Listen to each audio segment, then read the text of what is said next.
All right, you primitive screwheads, listen up. See this? This film is bull!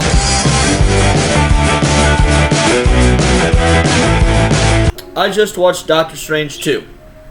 All in all rating 4 out of 10. I'm disappointed in the writing and didn't like many of the plot points, but I did enjoy a few character moments. Doctor Strange 2 is the best Marvel movie ever besides Blade.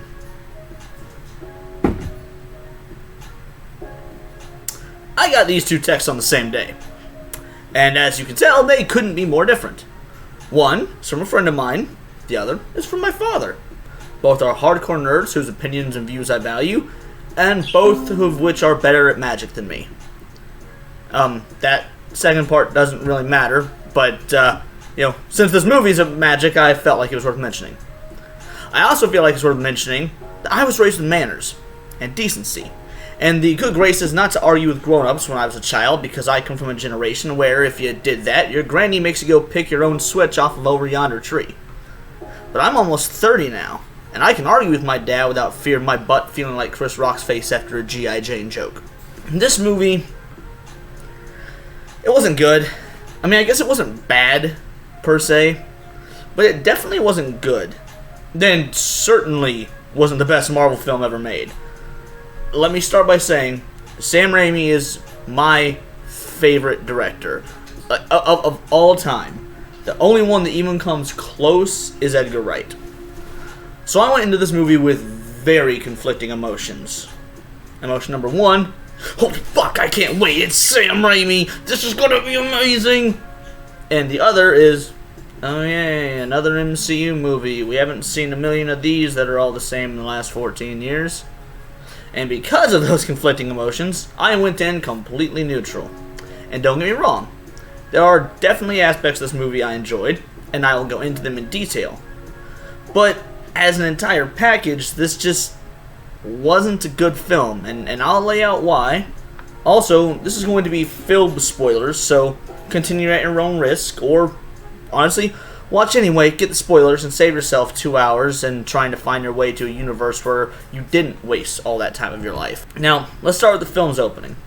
Not bad. Special effects fest where we see Strange and some unknown character running from a creature that looks like it was rejected from Guillermo del Toro's Hellboy films, and Strange is acting like even more of a selfish dick than normal. He then starts to kill the unknown character, who, let's be honest, we all know is America Chavez. Let's get this out of the way. It's America Chavez, one of the worst characters from modern comics, and we're already realizing, oh fuck, we're gonna have to care about her in this movie for the next 2 hours, aren't we? And you are immediately want to break out the booze, and I hope you saw this at the Alamo Drafthouse. Anyway, Strange starts sapping her life energy away because it's the only way to save the multiverse, and that her death is a small price to pay for the multiversal safety. But, as telegraphed from the very beginning, she isn't going to die. Instead, CGI Hellboy Reject number 1 impales Strange, and America opens up a portal to the MCU main universe and escapes. And already we have our first major problem. Predictability.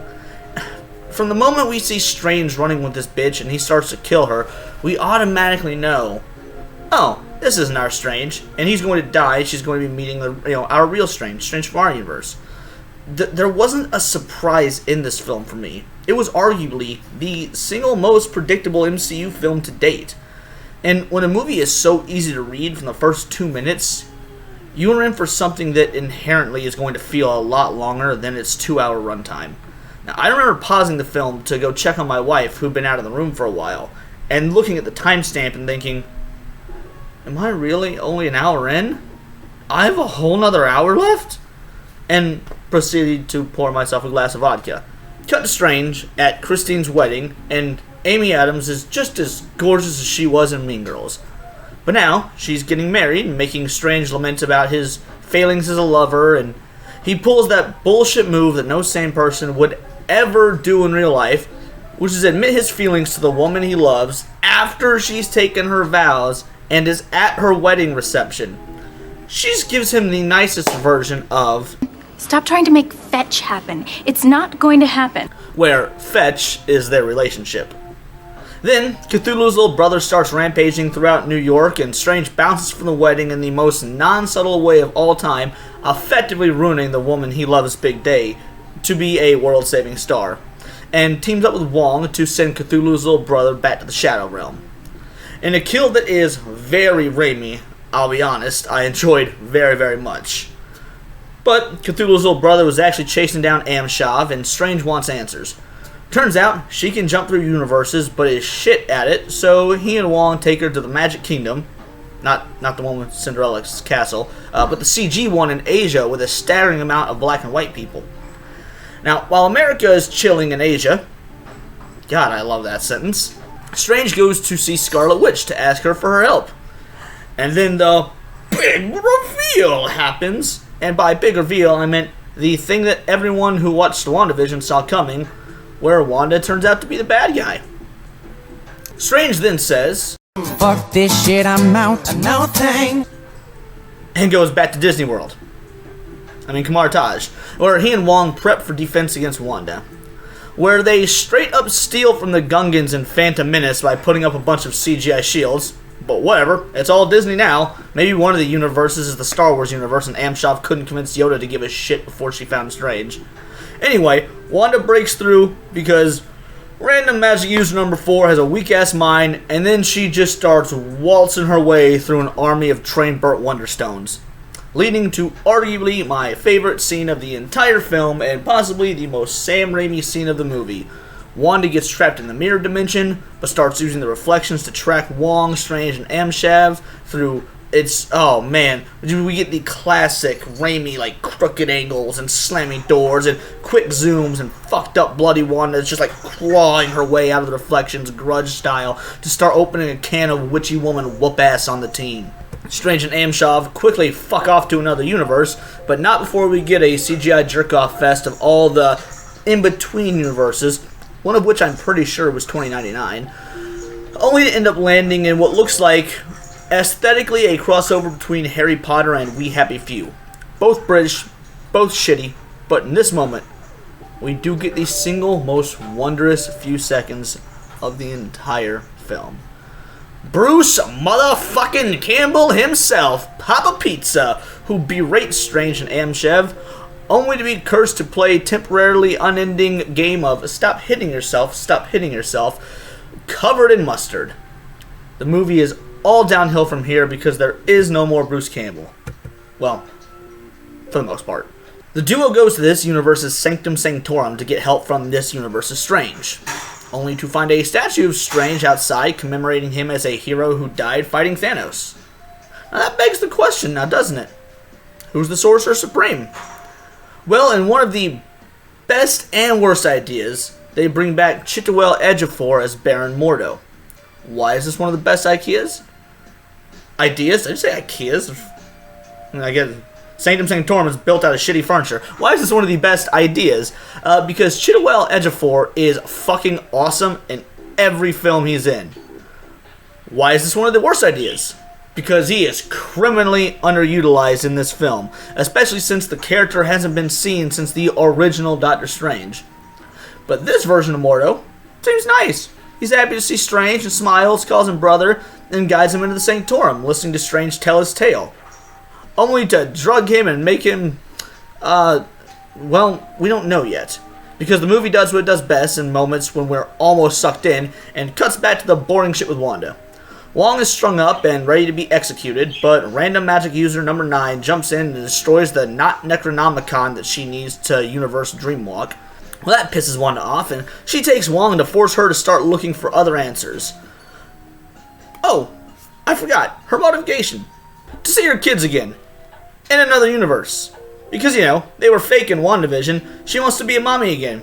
Happy Mother's Day, Billy and Timmy. I murdered countless souls across the multiverse to get you milk and melatonin to help you get to sleep at night and watch reruns of MASH while I text dudes on Tinder hoping to find a replacement for Robot Daddy. Maybe I'll find a ginger who loves nature with a red mohawk. I hope you guys got that last reference. Anyway, she wants to find her kids in another universe and she's willing to go full Anakin Skywalker to have them. You will not take her from me! Cut back to Strange. He and Amshev are in glass cages with Deadpool 2 mutant power stopping necklaces on, but as handcuffs instead. And Baron Mordo in this universe's Christie take him to see the Illuminati, where 5 cameos tell him in their universe he was a monster, and now they think this version of him will be a monster too. So, fuck him. John Krasinski is finally portrayed as Mr. Fantastic like the internet has always clamored for about 5 minutes until he's turned into string cheese by Wanda. Oh look, Professor X is back for 5 minutes, and it's Patrick Stewart. Until his neck is unceremoniously snapped by Wanda. Female Captain America and Black Captain Marvel. They survive a little bit longer because diversity is important to Disney. Until one is Darth Maul with a shield and the other has a statue dropped on her, again by Wanda. And boom, that easy. The Illuminati, the universe's version of the Avengers here, they're no more. So basically we get 5-minute advertisement for things to come from Marvel and other shows and movies. Strange uses Mordo's arrogance to get out of the magic not Deadpool 2 power-stopping device and takes Amshav and Christine to start running from Wanda, where they miraculously appear on the set of Alien. With Scarlet Witch pursuing them, she has just ripped the Avengers apart. Ripped the Illuminati apart.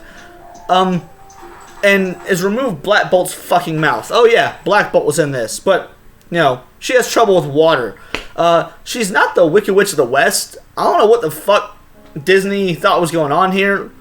But anyway, Strange and co. get the book, Wanda catches up and kidnaps Amshav. They get thrown into the universe where evil Strange that holds his universe's version of the Necronomicon.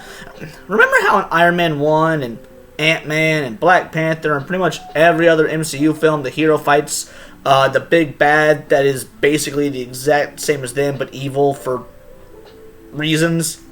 Yeah, that happens here too. Good guy Doctor Strange hits bad guy Doctor Strange with some musical notes.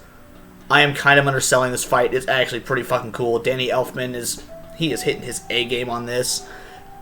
Anyway, he eventually throws him out the window. Good Strange throws bad Strange out the window, and he takes the book. But he can't warp back to the universe he's from because Amshav is gone. So, instead, in true Sam Raimi fashion, Strange possesses the corpse of the evil Strange from the very beginning of the film, looking like Benedict Cumberbatch cosplaying as Evil Ash from Army of Darkness to take on Wanda, which admittedly looks badass. He's got this fucked up face and demon wings, and it's pretty fucking cool. But then, as predicted from the moment she was shown on screen, Amshav is the savior. Strange tells her, hey, you've watched anime, right? You know how in shonen shows the power has been inside you all along? Yeah, do that. And Amshav wakes up and motherfucking punches her into another universe where she sees her sons and basically has a mental breakdown, realizing that the error of her ways and destroying all the multiverse versions of the Necronomicon and going down with the ship. Yay, she's redeemed herself. I mean, she died the exact same way as Dr. Octopus died in Spider-Man 2, which is also a Sam Raimi film. But, I mean, she may have been the evil bitch in WandaVision, but fuck it, girl power, she's cool now. And then the movie basically ends. Amshav saves Strange. He walks out of the Sanctum Sanctorum and has his third eye open while he's in traffic. He screams, cut to black. There's an after credits scene because it's Marvel. Who cares? Jesus Christ, that was exhausting. Look, at the times when Sam Raimi is allowed to do his own thing and be himself, the movie is admittedly pretty awesome. But those scenes are so few and far between. Disney had their grubby, glove-covered mouse paws all over the thing, and now it's clear to me that all Mickey characters wear gloves to avoid leaving fingerprints because they don't want to be culpable in crimes like this. It honestly left me with nothing more than disappointment and wondering what we would have gotten had we gotten a true Sam Raimi film in the MCU. Instead, we just keep getting snippets, scenes in this film here, Toby and No Way Home there. It's honestly saddening. This was very clearly directed by Sam Raimi, but written by just paid way too much to scam moviegoers out of their hard-earned money. And, I mean, yeah, the acting was good. Special effects are fantastic. The score is fine, except when they try to force nostalgia by using the 90s X-Men theme. It's a Marvel film. All that stuff is going to be fine. But the stuff that matters, the stuff that makes film truly art, are devoid for 90% of this picture. And I'm not even fucking surprised. That's the worst part. I can't say it was the 4 out of 10 that my friend said it was. It's not the best Marvel movie, since Blade, like my dad said, either. If I had to be honest, it's a 5 or 6 out of 10. And honestly, I could keep going because there's so much more about this movie that I hated. And honestly, some more that I liked. But I wanted to just, much like Robin Williams, get it over with. This is Cody Cyberpunk of the Nerd's Opinion. Please like, comment, subscribe. Gotta go fast.